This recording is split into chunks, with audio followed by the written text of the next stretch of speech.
মমতা ব্যানার্জি আজ 15টা বছর বিশেষ করে মুসলমান সম্প্রদায়ের মানুষকে যেভাবে টুপি পরিয়েছেন, মুসলমানের সঙ্গে যেভাবে প্রতারণা করেছেন, তার জন্য আমরা তার বিরুদ্ধে সরব হয়েছি।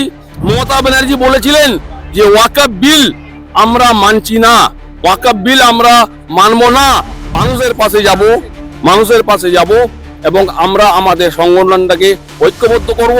আমাদের লক্ষ্য, আমাদের উদ্দেশ্য যে আমরা মানুষের সেবা করব, মানুষের সঙ্গে থাকব, মানুষের পাশে থাকব। আমরা এই সরকারকে হুমায়ুন দা যেটা চ্যালেঞ্জ করেছেন যে আমরা এই সরকারকে উৎখাত করব পশ্চিম বাংলা থেকে। আরেকবার বলুন।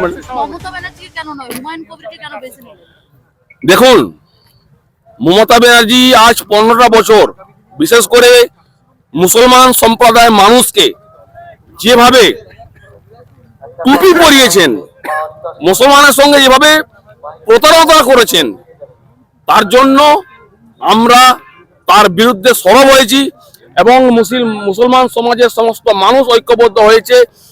যে মমতা ব্যানার্জি বলেছিলেন যে ওয়াকফ বিল আমরা মানছি না, ওয়াকফ বিল আমরা মানব না, সেই মুখ্যমন্ত্রী আবার ওয়াকফ বিল পুনরায় সেটা সরকারি দপ্তরকে উনি বলেছেন যে ওয়াকফ বিল যেটা পাস হয়েছে সেটাকে, সেই আইনটাকে চালু করার জন্য।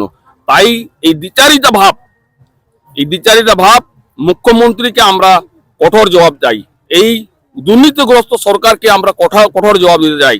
তাই আজকে শুধু মুসলমান নয়, আজকে সমস্ত জাতি বর্ণ নির্বিশেষে সমস্ত স্তরের মানুষ এক হয়েছে এবং আগামী দিনে আমরা এই সরকারকে হুমায়ুন দা যেটা চ্যালেঞ্জ করেছেন যে আমরা এই সরকারকে উৎখাত করব পশ্চিম বাংলা থেকে। এই অপশাসন, স্বৈরাচারী সরকার এবং এই দুর্নীতিগ্রস্ত সরকারকে আমরা হটাবই, সরাবো। আপনি সঠিক বলেছেন। বলছি, আপনি তো আজকে একটা জেলার দায়িত্বে রয়েছেন, আমাকে জেলার দায়িত্ব দেওয়া হয়েছে পশ্চিম মেদিনীপুরের। আমি এখান থেকে যে বার্তাটা পেয়েছি, আমি আমার জেলায় যাব এবং জেলায় গিয়ে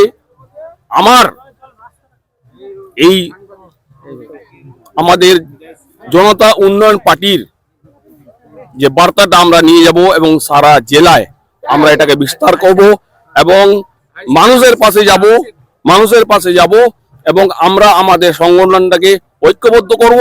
আমাদের লক্ষ্য, আমাদের উদ্দেশ্য যে আমরা মানুষের সেবা করব, মানুষের সঙ্গে থাকব, মানুষের পাশে থাকবো।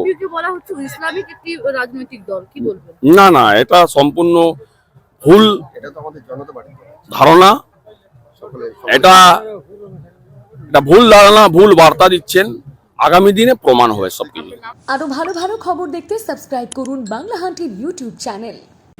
বাংলা হান্টের আরো খবর দেখতে নজর রাখুন। বাংলা খবর মানেই বাংলা হান্ট।